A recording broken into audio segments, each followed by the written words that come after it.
Welcome back to Inherited Dawn, a One Piece podcast. We are breaking down chapter 1190, The Man Who Knows the World. And we have to start at the end.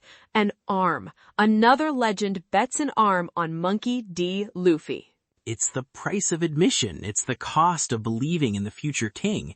If you believe the story is building to something huge, maybe follow the show. It's a lot less painful than losing a limb, and you won't miss a single moment.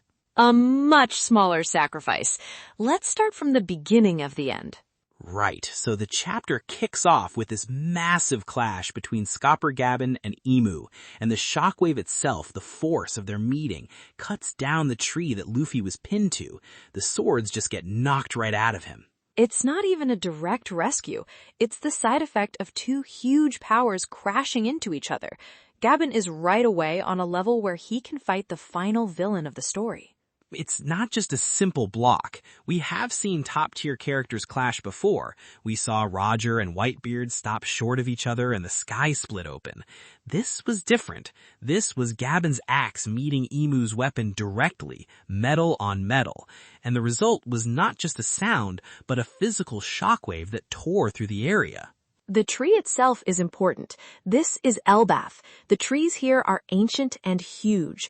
The treasure tree Adam is the source of the strongest wood in the world. For the shockwave to slice through a tree of that size and strength, it tells you this isn't a normal fight. This is a battle between forces that can change the world around them by accident. It's also about how Luffy is freed. Gaban doesn't run over and pull the swords out. He doesn't have a clever trick. He just attacks the main threat with such overwhelming power that the other problem, Luffy being pinned down, is solved by accident. It shows what's important and how powerful he is. The disrespect is part of the message, too. Emu had Luffy pinned, displayed like a trophy. Gaban's arrival literally shakes him loose. He doesn't even talk to Luffy first. He deals with the biggest problem in the room, and that is Emu. And he's not just strong, he's fast. Emu goes for another attack, and Gaban just leaps into the air, dodging completely. While he's airborne, he calls Emu something not of this world. Okay, but think about what this means. This isn't just an insult. Gaban is one of the few people alive who has circled the globe and learned the true history. If he says Emu is from another world, that's not a guess. It sounds like a statement of fact. So what does that even mean in the One Piece world? We have aliens. We've seen them in Enel's cover story. The space pirates, the automata on the moon, the Birkins who came from the moon. So when Gaban says, not of this world, is he being literal? Is Emu from another planet? It's possible. It would explain the advanced technology the world government seems to have, like the Mother Flame. It could be technology that didn't come from this planet. But it could also mean something else. It could mean Emu is from a time before the current world, a leftover from an older time. Or maybe Emu has used a power like the Op suit's immortality surgery for so long that they're not human anymore. They've become something else, a being that has outlived the world it was born into. So Emu's either an alien or a fossil. Both are really creepy. But you're right, Gaban would know the difference. He's been to Laugh Tale, he's read the poneglyphs, he knows the real story. For him to make that distinction, it feels like he's sharing a piece of the puzzle with us. He's defining the enemy. He's telling us that Emu plays by a different set of rules than everyone else we've ever seen. Every other villain, from Crocodile to Kaido, was a product of this world. They were part of its systems, its history. Gaban is saying Emu is an exception, an outside force. Emu is just as confused, asks Gaban who he is, and Gaban lands and just says, I'm someone who knows of the world. That line is so bold. It's not a title, not a name, it's a claim. He knows the secrets. It's a direct challenge to Emu's very existence. Emu's power is built on hiding knowledge. He has erased history, banned research, and killed anyone who gets too close to the truth. He can only rule if the world doesn't know. So for Gaban to show up and say his identity is, I know the thing you've been trying to hide for 800 years, it's the most threatening thing he could possibly say. It's more dangerous than saying I was on the Pirate King's crew. He's not leading with his strength. He's leading with his knowledge. It's a great counter. He's telling Imu, your greatest weapon, secrecy, does not work on me. For me, as someone who has dedicated my life to finding that knowledge, hearing someone use it as a weapon like that, it's a key moment. He's using history as a sword. And then he turns his back on the most dangerous being in existence. The confidence of it, the nerve, to look the king of the world in the eye, say that line, and then turn around as if he's no longer a threat. It's a power move. He's trying to scare Imu and show he's in control. And walks right over to Luffy, grabs him by the scruff of his shirt like a misbehaving kid, and just lays into him. He's scolding him for needing an injured old man to come save his skin. He's completely tearing down Luffy's recent achievements. He says, don't get arrogant just because you're a Yonko now. Don't get lazy because you awakened your devil fruit. Let's break that down. He's not just being a cranky old guy. Every point he makes is a direct criticism of Luffy's recent journey. Don't get arrogant just because you're a Yonko. What happened right after Luffy became a Yonko? He rushed into Egghead, confident he could handle things, and it blew up into a Buster Call and a war with the Five Elders. Then the second point, don't get complacent because you awakened your devil fruit. Gear 5 is a power that lets Luffy bend reality to what he wants. It's cartoon physics. Against Kaido, it seemed like an ultimate power that could beat anything. Gaban is telling him that it's not. There are enemies like Imu that this power alone is not enough to defeat. Belief and freedom are not enough. You need discipline. It reminds me of Mihawk's first lesson to Zoro, when he told him having the strongest sword means nothing if you can't control it. Gaban is giving Luffy the hockey user's version of that same lesson. Having the most ridiculous power in the world means nothing if your mindset is weak. It's also about the timing. He's doing this right after saving Luffy's life, when Luffy is at his most vulnerable. It's the moment the lesson will sink in the deepest. He's not waiting until after the fight, he's teaching him in the middle of it. He asks him straight up, did you plan on dying here? And Luffy, gives his usual, of course not. But Gaban doesn't let him off the hook. He tells him he almost did die. And if he dies, Elbafah falls. His crew is left defenseless. The stakes are all laid out. This feels very much like Rayleigh's training on Rusakaina. It's a needed lesson from the old generation. Power is not enough. You need the will and the awareness to use it. But it's harsher than Rayleigh. Rayleigh was a teacher. Gaban feels like a drill sergeant. He's not here to take care of Luffy. He's here to shock him back into reality. He's telling him that his personal dream isn't just personal anymore. The fate of an entire island of giants, the lives of his friends, the hope of the world, it's all tied to him surviving now. He doesn't have the right to be this reckless. He is telling Luffy that he is no longer just a captain of a small crew. As a Yonko, as the user of the Nika fruit, he is a symbol. His failure is not just his own. It's a world event with huge consequences. Exactly. And the lesson gets even harsher. Gaban says the higher you climb, the more enemies you make. He defines the title of Pirate King in the most brutal way I've ever heard. It's not about being the freest. It's about being the person that everyone wants dead. Luffy has always defined the Pirate King as the person with the most freedom on the seas. It's an ideal, romantic view. Gaban, who sailed with the only man to ever get the title, is giving him the practical, ugly truth. To be that free means you are a threat to every system of control in the world, and those systems will join together to get rid of you. It makes you look back at Roger differently. We see him laughing at Laughtail, but what was the rest of his life like? He was hunted, constantly, by the Marines, by other pirates.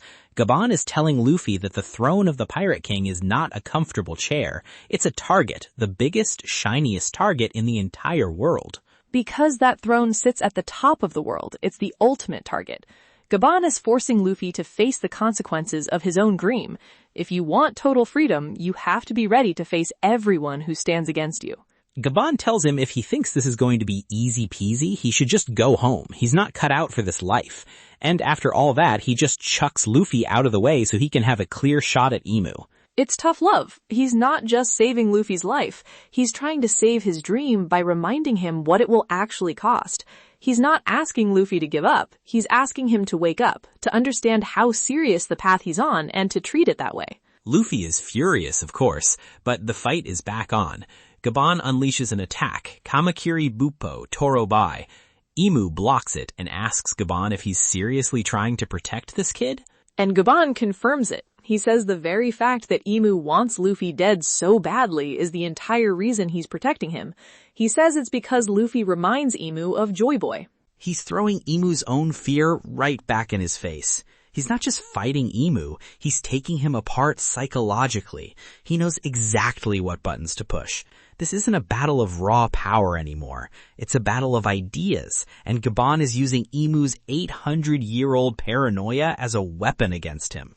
It's a powerful statement. He's basically saying, I don't need to believe in this boy. Your fear is enough for me. The panic of a tyrant is the best recommendation a revolutionary can get. He's proving Luffy's entire journey is right through the eyes of his greatest enemy. He's saying that Imu, by trying to kill Luffy, has already shown his hand. He's admitted that Luffy is the one he fears most. This makes Imu act. He asks again who Gaban is, and then Imu summons another sword from that shadow ability, the Omen. It's called Honebami Toshiro. Another one of the cursed blades, or something else entirely?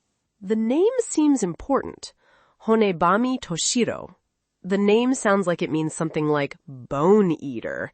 A sword with a name like that suggests it's not for duels, but for assassinations.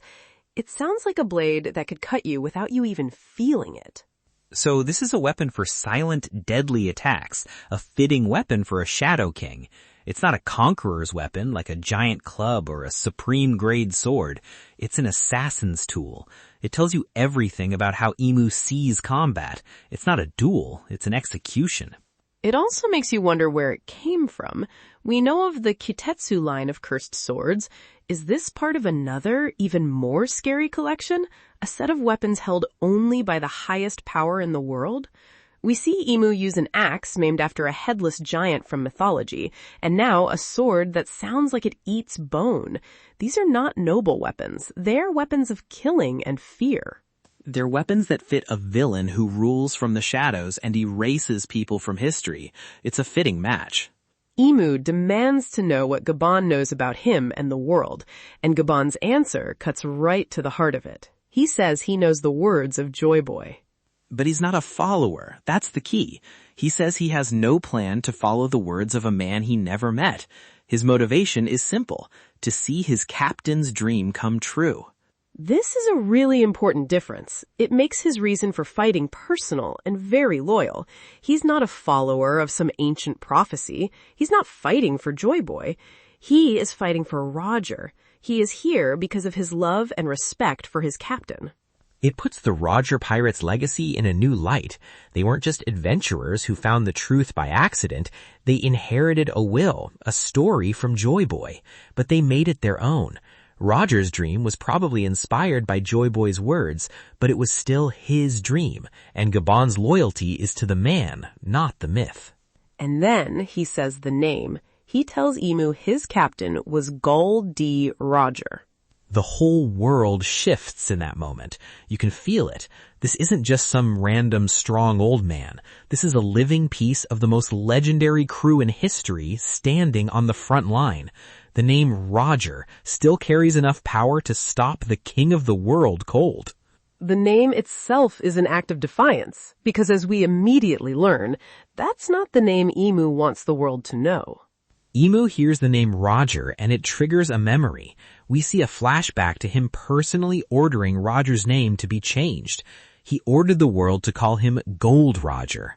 This is a huge piece of the story's history. We always assumed Gold Roger was a nickname the media came up with, a flashy title, but this chapter confirms it was a planned act of censorship from the very top. Imu himself gave the order.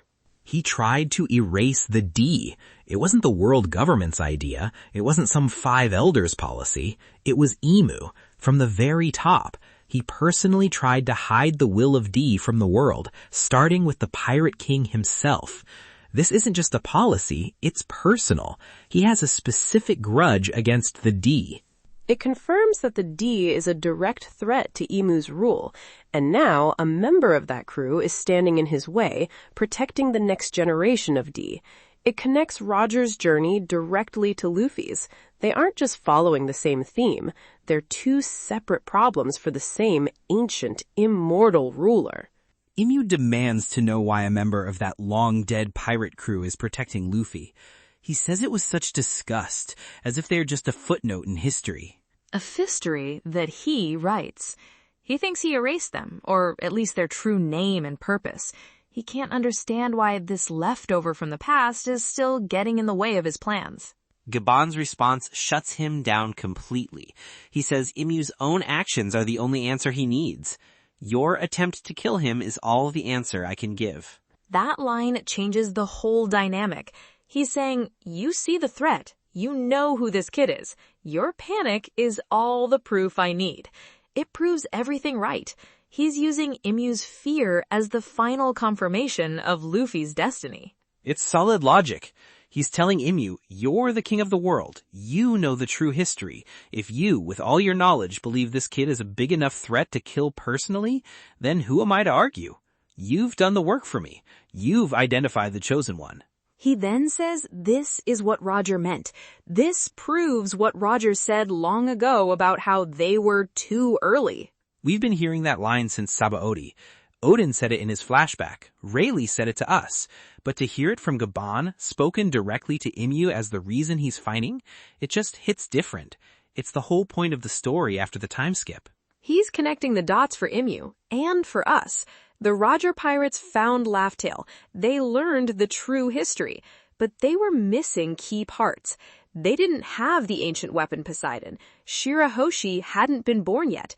They didn't have the Nika fruit. It was lost to history, probably hidden by the world government. Roger arrived at the destination, but the tools to change the world weren't ready. He's spelling it out. Luffy is the one person that he, Roger, and several other big shots have been waiting for all this time. The long wait is over. Luffy is where it all comes together. He has the fruit. He is friends with the ancient weapon. He is the man Roger was waiting for. And Emu agrees. He admits it's true. He says he was foolish for thinking all these coincidences were just random. He finally sees the pattern. He finally understands that Luffy isn't an accident. The villain suddenly understands everything. He's been ignoring the signs, but now he can't deny it any longer. The prophecy he's been trying to prevent is standing right in front of him. The D, the straw hat, the devil fruit, it all clicks into place for him. He sees the full picture, and he's horrified. He has been treating each event, the fall of the Shichibukai, the rise of a new Yonai, the awakening of a mythical fruit, as separate problems. Gaban forces him to see that they are all part of one single threat that has been building for centuries. So what does he do? He decides to end it. He prepares to kill Luffy once and for all with an attack called Stigma. But Gaban is ready. He leaps into the air again, and in this quiet moment, he apologizes to the Treasure Tree Adam for what he's about to do. I love that detail. He's about to unleash something that will damage this sacred, powerful tree, the same wood the Sunny is made from. And he takes a second to apologize. That's the kind of man he is. He has respect for things, for nature, for history. Even in a life-or-death battle, he has a moment of respect. It shows his character.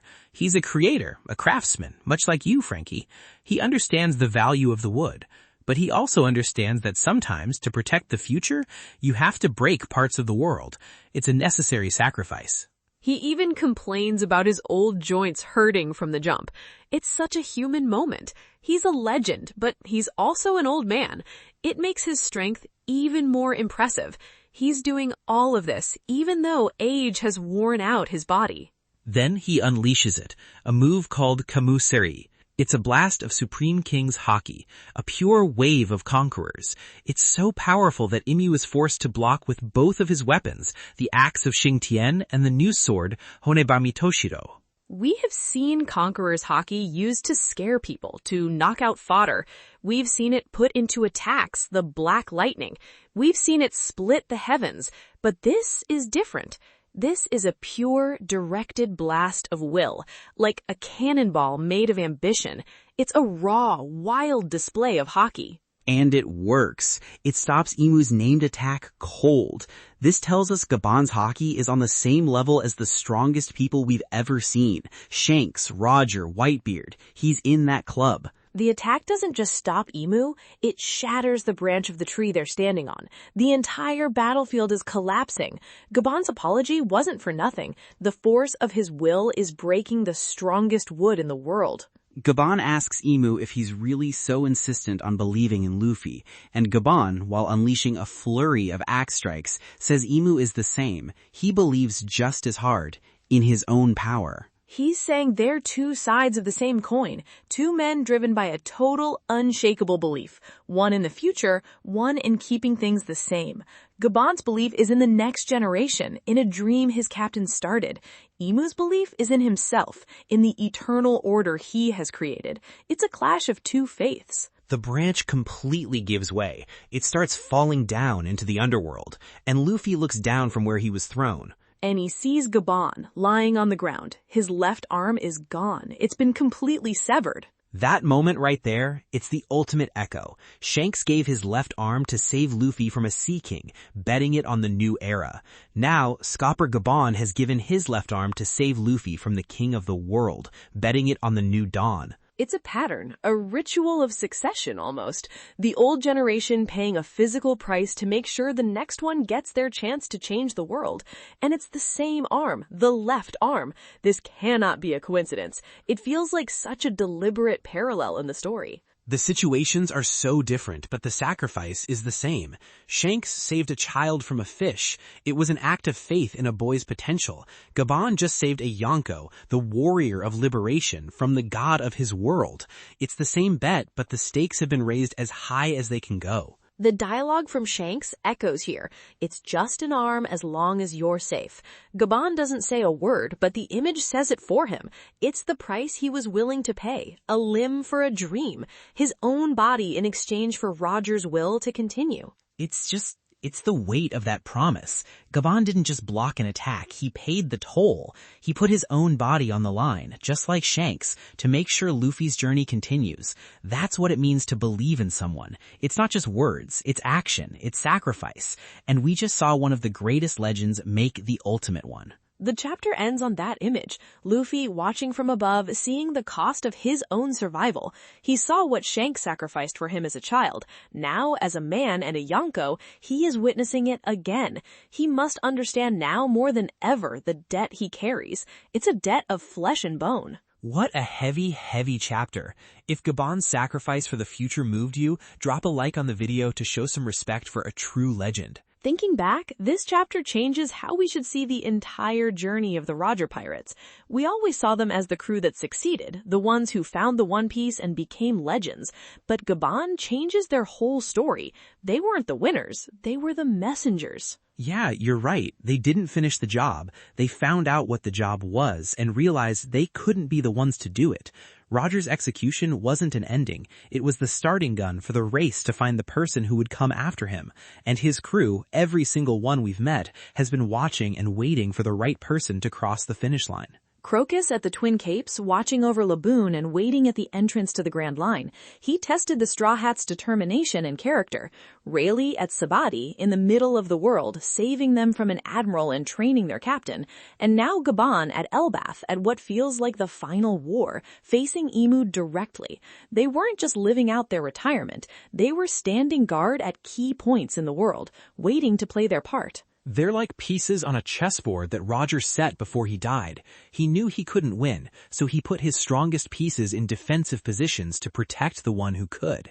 His promise to his captain wasn't to live quiet lives. It was to see his dream through, no matter how long it took. This chapter shows us their promise to their captain is still alive, and they are willing to pay any price to see it through. Even now, more than 20 years after Roger's death, his will is so strong that his crewmates are still fighting his battles. It proves that Roger's will is the most powerful force in the story. It outlived him, it inspired a whole generation, and it's so strong that his own crewmates will give up their limbs for it decades after his death. It's not just Luffy's story anymore. It's about him finishing the one Roger started, and the Old Guard is here to make sure he gets that chance.